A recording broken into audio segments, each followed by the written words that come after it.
네, 안녕하세요. 제1주제 사회를 맡은 고은경 세무사입니다. 반갑습니다. 연일 날씨가 너무 무더운데요. 우리 이 무더운 날씨에 건강 조심하시고, 오늘 금요일이고 주말을 앞두고 있는 금요일임에도 불구하고 우리가 이렇게 지방세와 관련한 공부를 하기 위해서 이 자리에 모였습니다.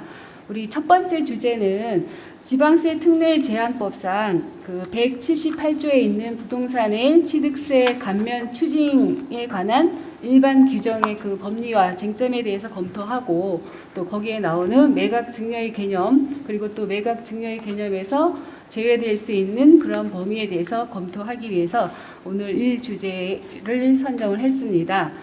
오늘 1주제를 발표하고 토론해 주실 분들을 소개해 드리도록 하겠습니다. 먼저 발제를 맡아주신 우리 한국지방세연구원의 김수 세법연구센터장님을 소개합니다. 우리 김수 세법연구센터장님은 법학 박사로서 조세법을 전공했고, 전 연세대 법무대학원 강사 및 전문 연구원을 역임하시고 현재는 한국지방세연구원 세법연구센터장을 맡고 계십니다. 다음으로 토론자인 김종환 세무사님을 소개합니다.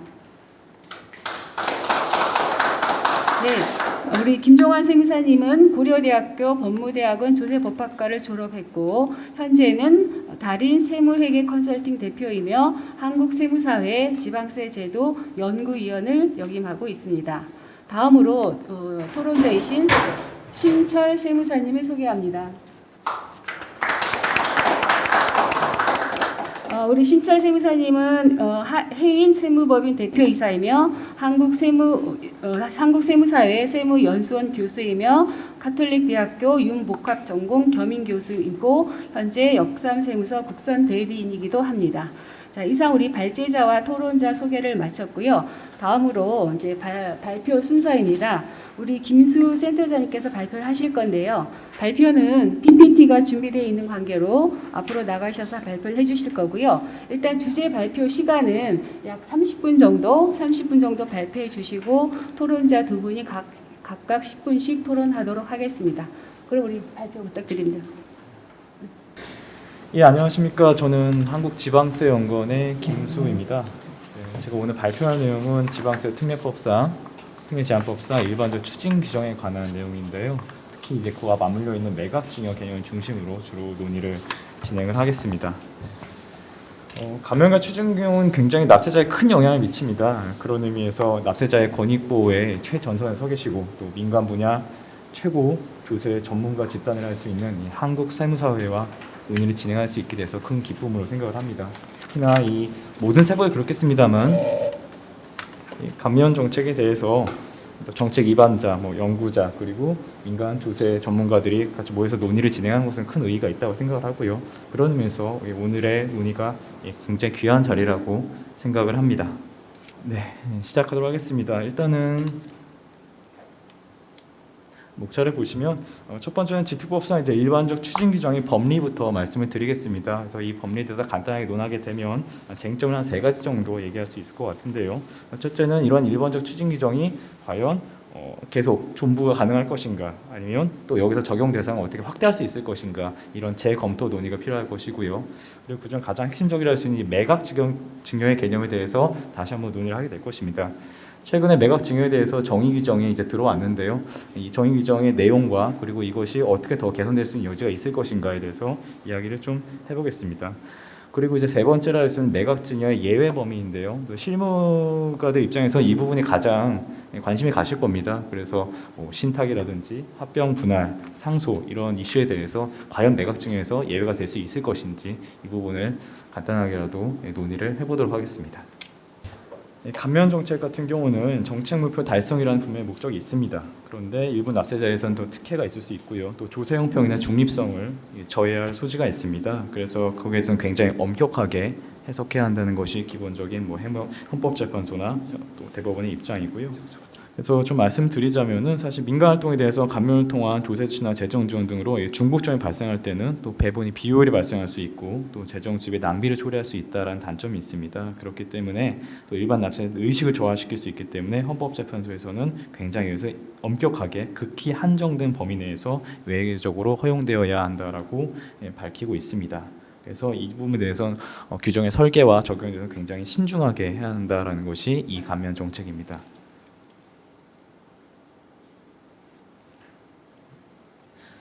그래서 저는 이렇게 표현합니다. 감면 규정과 추징 규정 동전의 양면이다. 그래서 감면 요건의 존부를 심사를 해서 부과 처분 여부를 먼저 살핀 다음에 추징 요건의 존부를 심사해서 추징 여부는 좀 당부를 정하는 형식으로 이제 설계가 되어 있는데 이런 부분은 사실 별개의 항목이나 또 본문과 단서 형식으로 규정이 되어 있습니다. 그래서 감면 규정과 추징 규정은 상호 연결성이 문제가 되는데요.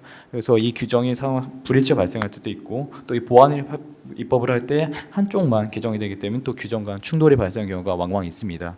또 무엇보다도 이런 과정 속에서 이 문헌 해석만으로는 제기되는 사안을 해결할 수가 없습니다. 그래서 불가피하게 한목적적인 해석이 사용되는데요. 또 모든 조세법이 그렇습니다만 특히 이제 조세 법률주의 한계를 이 과정에서 일탈할 소지가 있게 됩니다. 그래서 제가 아까도 말씀드렸지만 이 과세권자와 납세 측에도 모두 중요한 사항이라고 말할 수 있습니다. 일단 납세자 측에서는 상당한 감면을 적용하기 때문에 중요한 사항이라고 할 수 있고요. 또 과세관청 입장에서도 이 감면적 사용유지를 확인해야 하기 때문에 상당한 행정력이 소요가 됩니다. 그래서 납세가 형평, 배분의 효율, 재정성의 낭비 이런 정책 측면에서도 또 살펴봐야 하기 때문에 모든 당사자들이 한 번쯤은 열린 논의로서 할 필요가 있다. 그래서 오늘 발표도 이렇게 진행하는 것이 큰 의의가 있다고 생각을 합니다.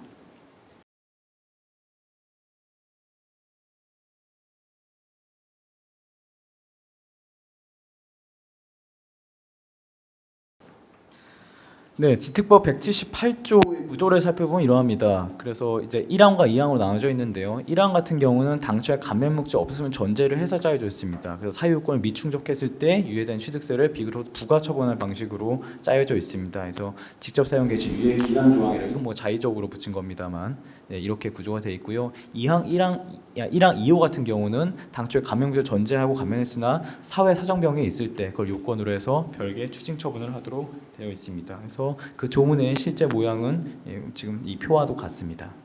보시면 될 것 같습니다.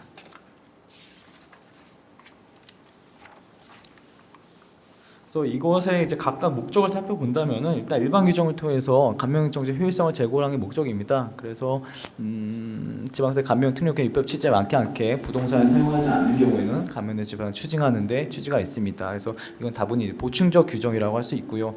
그다음에 재산세는 지방세법 규정에 따라서 최종 산정 재산세를 기준을 해서 감면을 결정한 것인데 과세 기준 현재 그 사용 목적대로 사용되지 않으면 감면 적용이 불가능하기 때문에 별도의 추징 규정을 명시하게 규정하진 않습니다.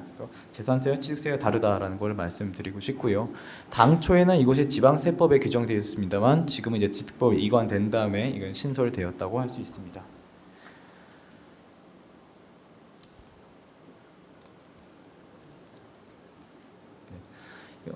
그래서 이 추징경에 대해서는 결국 쟁점 한 세 가지 정도 생각을 할 수 있을 겁니다. 첫째는 이런 일반 추징경이 과연 계속 필요할 것인가, 그래서 존부를 살펴봐야 할 것이고요. 그 다음에 현재로서는 부동산 취득세만 적용되는 현행 규정인데 과연 감면 물건 간의 형평성이 과연 어긋나지 않는가, 즉 부동산뿐만 아니라 어떤 고가의 자산에도 적용돼야 하지 않을까라는 논의를 더 진행할 수도 있을 것입니다. 두 번째 쟁점 같은 경우는 이와 맞물려 있는 이제 매각징여 개념입니다. 그래서 지금 현재까지는 매각징여 개념이 굉장히 불명확했습니다. 그런데 이것을 최근에 이제 작년 말에 개정이 됐죠. 그래서 입법적 대안으로서 정의 규정이 들어왔습니다. 그런데 여기에 대해서도 완벽한 것인가, 좀 더 논의해볼 구석은 없을 것인가라고 얘기할 수 있고요. 그래서 이제 보완적 대안이라고 제가 좀 이름을 붙였습니다. 마지막 쟁점은 이 매각증여 예외 범위입니다. 매각증여 정의 규정이 있고 그 정의 규정의 단서로서 그 예외를 시행령에 정하도록 되어 있습니다. 그래서 과연 이 예외에 추징 배제될 수 있는 이 대상이 무엇인가, 그리고 그 근거는 무엇이 될 수 있을 것인가, 이 쟁점 사항에 있어서는 가장 중요한 내용을 할 수 있을 것이고요. 그중에 한 예시로서 한 3개 정도 추릴 수 있을 겁니다. 상속, 합병 및 분할, 그리고 신탁, 이렇게 3가지가 있을 겁니다. 그래서 이 3가지 쟁점을 중심으로 해서 논의를 진행하도록 하겠습니다.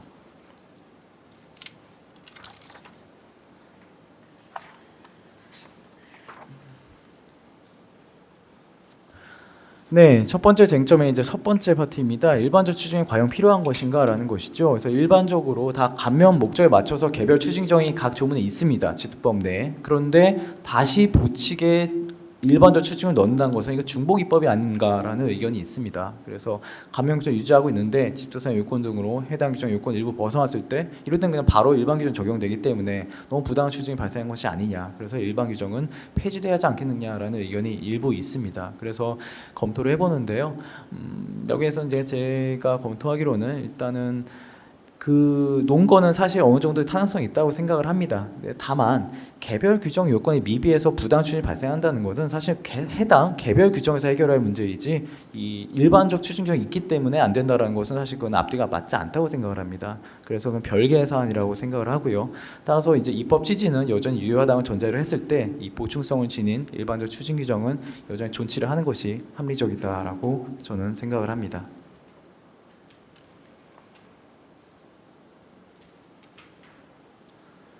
예, 두 번째입니다. 첫 번째 쟁점 또 두 번째 파트인데요. 현재 추징 대상 물건이 부동산으로 한정돼 있는데 부동산뿐만 아니라 감면 물건의 과세형평성을 생각한다면 뭐 고가의 차량이라든지 항공기 이런 경우도 감면 목적 부합만 한다면 부동산 이외 물건에 대해서도 일반적 추징이 적용될 수 있도록 개정해야 된다라는 의견이 있습니다.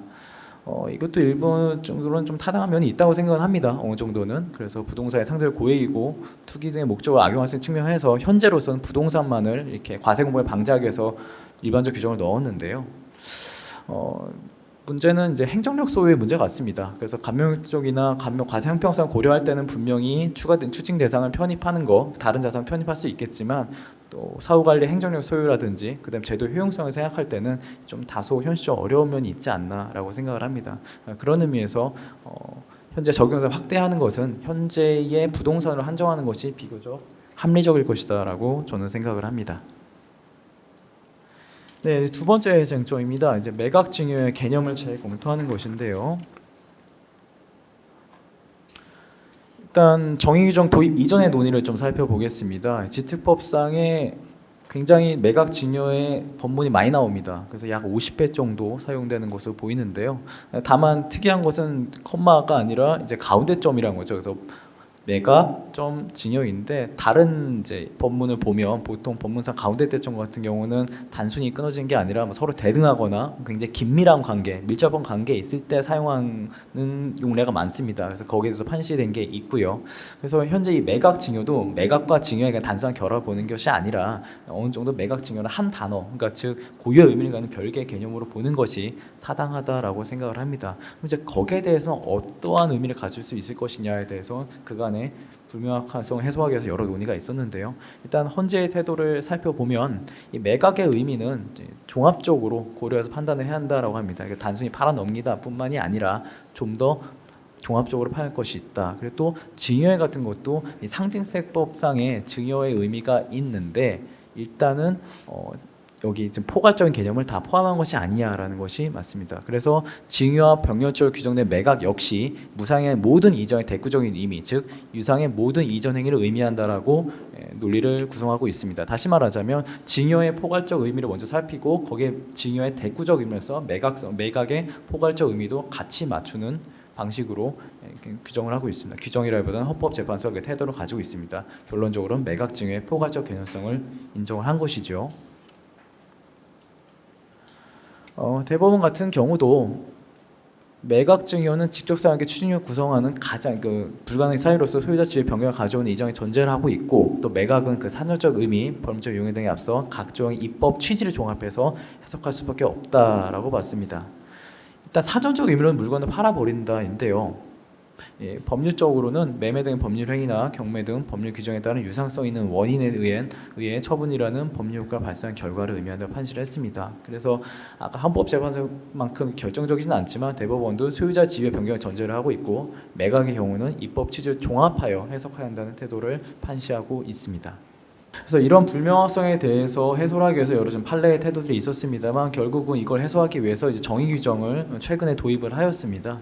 그래서 2021년 말에 정의 규정 2조에 했고요. 매각 증여 범위에 대해서 유상, 무상의 소유권 이전 뜻하는 개념으로서 굉장히 포괄적으로 규정을 하게 됩니다.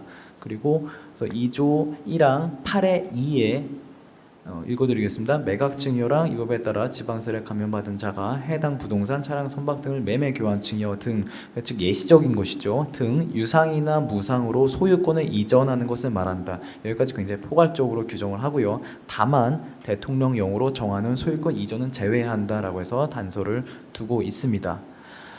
이 규정을 봤을 때 사실 매각증여라는 그 말 자체는 사실 굉장히 좁은 의미를 가지고 있죠. 그래서 지금까지는 판례에서는 해석을 통해서 넓혀왔는데 아예 이제 입법을 통해서 이것은 유무상의 모든 소유권 이전하는 것이다라고 밝히고 있습니다. 다만 이 규정을 검토할 때는 매각증여가 굉장히 좁은 개념어인데 이것을 모든 유무상의 소유권 이전을 정의하는 것이 다소 좀 논리적으로는 맞지 않다라는 감은 분명히 있습니다. 다만 세법의 특수성이나 규정의 정책적 목적, 연용 등을 종합적으로 고려할 때는 이는 좀 정당화될 수 있다라고 저는 봅니다. 그리고 이 경우에는 이제 상증서법상에도 이제 완전 포괄주의 하에서는 증여 개념이 굉장히 넓지 않습니까? 그래서 무한정한 개념 확장의 우려가 있기 때문에 포괄적 개념을 원칙 규정의 2대 또 제외해서 제외에 대한 단서 규정을 주었다는 점에서 구체적 타당성 및 한목적을 기하고 있다라고 이 규정을 평가하고 있습니다. 네, 그래서 지금 정의규정 들어왔는데요. 여기서 좀만 더 생각을 해보자면은 사실 이 정의규정 입법이라는 게 굉장히 입법 기술적으로 감명한다는 장점이 있습니다. 근데 아까 말씀드렸듯이 이 매각 증여라는 한정된 단어로 모든 소유권의 이전을 정의한다는 점에서 다만 좀 문헌의 의미상 무리가 있고 논리적으로 좀 쉽지 않은 면이 있다라고 일단 보고요. 또 그렇기 때문에 과세권을 과대 확장시킬 수 있는 위험도 이 법문상 어느 정도 내포하고 있다라고 봅니다. 그래서 물론 뭐 앞으로 이게 그냥 열린 논의겠습니다만 매각 증여가 아니라 뭐 매각 증여 등 혹은 매각 증여 기타 처분 이런 법문으로 대체하면 오히려 좀 논리적으로는 좀 더 쉽지 않을까라고 저는 생각을 하고 있고요. 또 매각 증여 포괄 개념이나 소유권 이전 예시적 들은 가능하다는 점 이렇게 있습니다. 다만 이제 난점이 있다면 다수 조항을 각각 개정해야 한다든지 아니면 또 정의 규정을 얼마 전에 들어왔는데 다시 또 바꿔야 한다는 그런 문제가 있겠죠. 그래서 이런 거에 대해서는 앞으로 또 추후 논의를 해야 한다라고 생각을 합니다. 네, 이제 세 번째 쟁점입니다. 매각 증여의 예외 범위에 관한 것인데요. 이 점에 대해서 가장 이제 관심이 많으실 것 같습니다. 그래서 이 부분에 대해서 논의를 진행하도록 하겠습니다. 아까 말씀드렸듯이 예외분의 설정을 왜 해야 하냐면 이 매각증여 포괄 개념이기 때문에 과세 범위가 굉장히 과다하게 확장될 우려가 있습니다. 그래서 검토를 이제 개개의 거래 형태에 따라서 좀 검토를 해서 예외 사유로 넣어야 할 필요성이 있고요. 세 가지 정도 얘기할 수 있을 것 같습니다. 첫째는 상속입니다. 그래서 상속은 당사자 법률 규정에 의한 권리 운동인데 의사 표시와는 무관합니다. 그래서 이런 소유권 이전 경우는 예외가 되어야 하지 않겠는가라는 의견이 계속 제시되고 있고 또 정책 위반자 과세관청 쪽에서도 그쪽 의견이 많이 나오는 편입니다. 또 합병 분할이 있습니다. 그냥 합병 분할이 아니라 적격성을 갖춘 합병 분할 같은 경우는 우리 다른 세법 내에서도 많은 특례를 주고 있습니다. 이런 경우라면 지특법상에서도 어느 정도 균형을 맞추기 위해서 예외를 규정해야 하지 않겠는가라는 것이 주 논거입니다. 그리고 마지막 논점이 있다면 또 신탁을 통한 소유권 이전 시 정책적 필요성이나 또 구체적 타당성을 고려한다면 예외를 인정해야 하지 않겠는가라는 논의가 있습니다. 그래서 이 세 가지 쟁점에 대해서 논의를 하도록 하겠습니다. 우선 상속입니다. 상속은 민법상 개념을 기본으로 하고 있습니다. 그래서 민법상 상속에 유준, 사인증여, 유언대응 신탁, 수익자 연속신탁 모두 포함해서 같이 취급을 하고 있고요. 여기에 대해서는 상증세법의 제2조 1호에 나와 있습니다. 그래서 아까 말씀드렸듯이 상속은 자연인의 사망 사실에 대해서 개시됩니다. 그래서 피상속인에게 전속하는 권리 의무를 제외한 모든 권리 의무가 상속인에게 포괄적으로 승계가 됩니다. 검토를 해보자면 일단은 상속은 증여와는 그러니까 우리가 매각 증여라는 법문을 봤을 때 일단 증여와는 명확히 구분되는 개념으로 보입니다. 그래서 증여의 정의 규정 즉 상증세법을 보아도 단서를 통해서 유증, 사인증여 등과 함께 증여에서 제외를 하고 있습니다. 또 부성은 취득세율에 있어서도 모두도 아시다시피 상속과 그 외 무상취를 구분하는 이 지방세법의 태도가 있습니다. 그렇기 때문에 상속과 증여는 개념적으로나 또 법 취급으로는 이 세법에서의 취급으로 보나 명확히 구분되어서 해야 한다고 보고요. 그 다음에 또 중요한 논거가 하나 있다면 상속은 당사자의 의사와 무관하다는 점이죠. 그래서 상속의 물권 변동은 법률 규정에 의한 소유권 이전입니다. 민법 187조에 나와 있는데요. 이 포괄 증여는 소유권 이전 발생하지만 이건 당사자의 의사 표시에 무관합니다. 그런데 매각 증여는 소유권 이전이지만 비교적 다 모두 당사자의 의사 표시에 의한 법률 행위라는 것이죠. 그래서 만약 상속에 대해서 예외로 둔다면 아마 같은 이유로 뭐 법원의 감정의 집행, 공용 수용 등도 결국 매각 중에서 예외로 두어야 하지 않을까라는 같은 논리이기 때문에 그러지 않을까라고 저는 생각을 합니다. 그래서 결론적으로 상속에 대해서는 일단은 매각증의 개념에 예외로 두는 것이 타당하지 않겠는가라고 봅니다.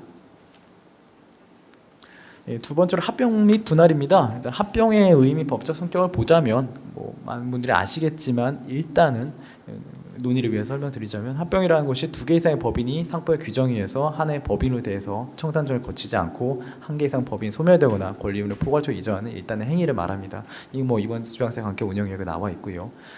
그래서 합병의 법적 성격이 어떠할 것인가라는 두 가지 견해가 대립을 하는데요. 과거에는 뭐 인격 합의설과 현물추서에 대립을 했습니다만 사실상 세법상으로는 이미 현물추서를 원칙으로 이제 과세 체계가 짜여져 있습니다. 그래서 현물추서를 원칙으로 하되 적격성을 갖춘 경우에 특례로서 어느 정도 뭐 미션 이익에 대해서는 과세 이연해 준다든지 이런 체계를 하는 것이죠. 그래서 2010년 1월 1일자 개정 이후로 법인세법이 미국, 독일, 일본 등과 함께 모두 현물추처설을 따라서 이렇게 짜여져 있는 것이 현재 이제 과세 체계입니다.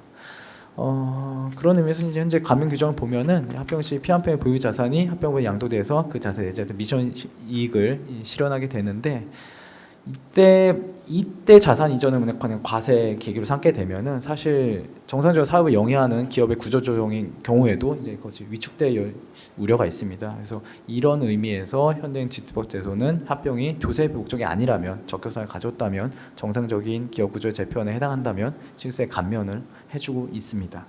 합병법인의 입장이죠.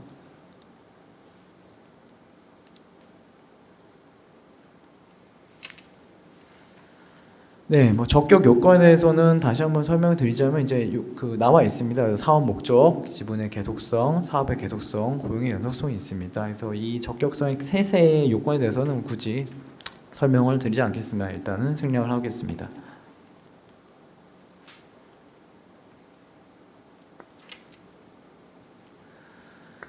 네, 그래서 합병으로 한 소유권 이전의 매각증에 해당하는 판단 사례가 있는데요. 그거는 이제 각각 사례가 갈리는 점이 있습니다. 그래서 매각증에 해당된다고 보는 사례에는 매각의 의미가 유상 또는 무상으로 소유권 이전된 모든 경우에 의미하는 것이기 때문에 합병으로 인한 것도 모두 매각에 포함된다라고 보는 입장이 있었고요. 그다음 매각증에 해당되지 않는다고 본 사례가 있었습니다. 그래서 청구부인이 흡수합병됐을 때 매각증여로 동일하게 보지 않았습니다. 그래서 이 경우 쟁점 부동산 소유권이 청구부인 명의로 이전 등기된 점이라든가 합병에 따른 부동산 등의 소유권 이전 등기가 추진위원 규정된 부동산의 매각증여와 동일한 걸 보기는 어렵다. 즉 실제를 파악한 것이죠. 이런 점 근거로 해서 매각은 특정 승계를 의미한 것이기 때문에 권리 의무를 포괄 승계는 합병의 경우까지 포함될 수는 없다라고 해석을 한 바가 있습니다.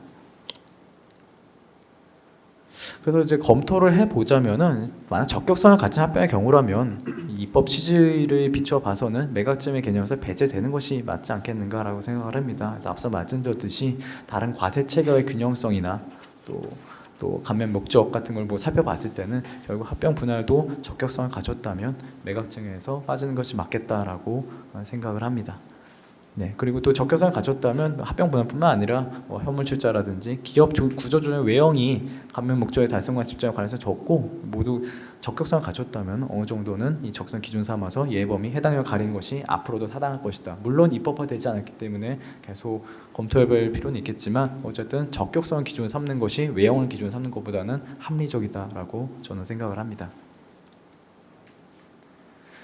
네, 마지막으로 신탁입니다. 신탁의 법률 관계에 대해서는 간단하게 설명드리자면 신탁은 특별한 신인관계로 위탁자와 수탁자 사이의 신인관 기초로 재산 관리에 관한 법률 관계입니다. 그래서 여러 가지 형태가 있죠. 그래서 관리 신탁, 처분 신탁, 개발 신탁 등이 있는데요. 이 모두 통틀어 신탁이라고 하고 있고 사실은 그 신탁은 실제에 따라서 굉장히 형태도 다르고 법률 관계가 달라진다고 봅니다만 일단은 묶어서 가장 넓은 의미에서 논의를 진행하도록 하겠습니다. 그래서 이 신탁에 대한 소유권 이전 시 매각증여 해당 여부에 대해서도 갈라지는 점이 있는데요. 일단 해당한다는 입장이 있습니다. 주로 이제 행안부의 유권 해석 및 관련 불복사건 처분처 의견에서 볼 수가 있는데요. 이 신탁에 대한 소유권 이전이라고 해가지고 이것을 예외로 보지 않습니다. 그래서 수탁자의 취득세 비과세 여부는 본 사항과 무관하고 매각증여 개념의 포괄성을 지지한다고 할 수 있죠. 또 해당하지 않는다는 입장은 조심 결정에서 주로 볼 수 있는데 신탁은 특수한 것이라고 봅니다. 그래서 해당 시대 실지를 주로 파악해서 그에 따라 취급해야 하지 않겠는가라는 것이 주로 조심의 입장입니다. 근거를 살펴보면 다음과 같습니다. 일단 매각증에 해당한다라는 것은 일단은 신탁을 했으면은 대내외적으로 완벽한 소유권을 행사할 수 있지 않겠는가라는 신탁에 관한 기본적인 입장에 근거를 두고 있고요. 그래서 수탁자가 재산을 취득하는 경우에는 지방세법상 취득이 이루어지는 것이다라고 봤습니다. 그래서 지특법상의 매각증여에 의하면은 민법의 어떤 사전적 의미 파악한 것이 아니라 세법 독자적인 입장에서 그 입법 취지에 비춰서 세법 고유의 개념이다라고 판단을 하고 있습니다. 네, 그에 반해서 매각증여에 해당한다는 입장의 주요 근거는 다음과 같습니다. 신탁행위라는 것이 일반적인 소유권 이전과 분명히 다르다는 점이죠. 특히나 담보신탁 같은 경우는 실질적으로는 사실상 근저당사정과 유사하다라고 보았습니다. 그래서 신탁에 대한 또 하나 신탁 보수 같은 경우는 거래 대가가 아니라 운용, 수수료에 가깝기 때문에 이것은 매각에 해당될 수 없다라고 봤습니다. 결론적으로 검토하자면 이렇습니다. 신탁의 각 형태에 따라서 좀 달리 봐야 한다고 생각을 하는데요. 물론 여기서는 추가적인 논의가 계속 필요하겠습니다만 개발 신탁 같은 경우는 신탁의 실질뿐만 아니라 정책 타당성까지 고려를 해야 하기 때문에 개발 신탁의 활성이나 수분양자의 보호 등이 필요했을 때 이 점에 대해서는 매각 증여에 대해서 좀 어느 정도 예외로 허용할 수 있는 여지가 있지 않을까라고 생각을 하고요. 담보신탁의 경우도 아까 말씀드렸듯이 실질에 있어서는 사실상 근저당과 다를 게 없기 때문에 거래 실질에 따져서 제외된 것이 맞지 않겠는가라고 생각합니다. 또 관리신탁이나 처분신탁 같은 경우도 관리신탁이다, 처분신탁이다라는 딱 하기보다는 그 실질을 비추어 봐서 그 실질을 갖췄다면 그에 맞게 판단하는 것이 맞다고 보고요.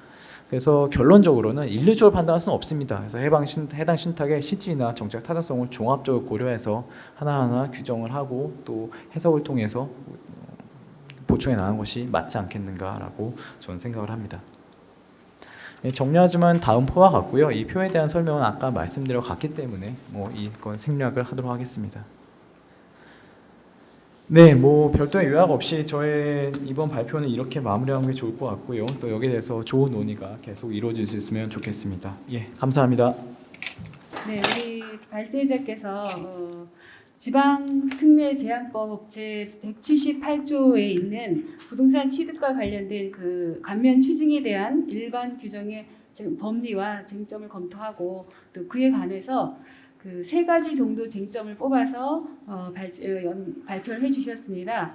세 가지 쟁점 중 첫 번째는 부동산에 대한 일반적 추징 규정이 그대로 이렇게 존재하여야 할 것인가, 또 추징 대상의 범위를 현재 부동산으로 한정돼 있는데 그게 확대하여야 할 것인가에 대해서 하나의 쟁점으로 잡았고, 그래서 존치 여부에 대해서는 일단 보충성을 지닌 일반적 추징 규정은 존치하는 것이 합리적이다라는 의견을 주셨고, 또 추징 대상 확대 여부에 대해서는 현재는 부동산에 대해서 부동산 취득세에 대해서만 일반 추징 규정이 있는데 다른 국가 재산으로 확대할 것인가의 여부에 대해서 현실적인 어려움을 감안한다면, 행정비용 등의 현실적인 어려움을 감안한다면 부동산에 한해서 일반적 추징 규정을 두는 것이 현실적인 측면에서 불가피하다라고 말씀을 해주셨습니다. 그리고 또 이제 매각 증여에 대한 개념의 검토에 있어서도 지금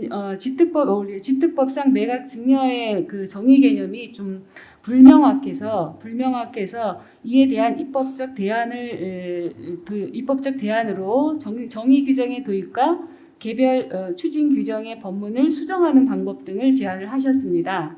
또 세 번째 쟁점으로 매각 증여에서 예외되는 범위에 대해서 현재 매각 증여의 개념을 포괄적인 개념으로 정의해 놓다 보니까 그 과세 대상의 범위가 확장될 우려를 지적을 하면서 상속과 합병 및 분할, 또 신탁에 대해서 매각 증여의 그 예외 범위로서 인정할 수 있을 것인지에 대해서 구체적으로 사안별로 구체적인 검토를 해주셨습니다.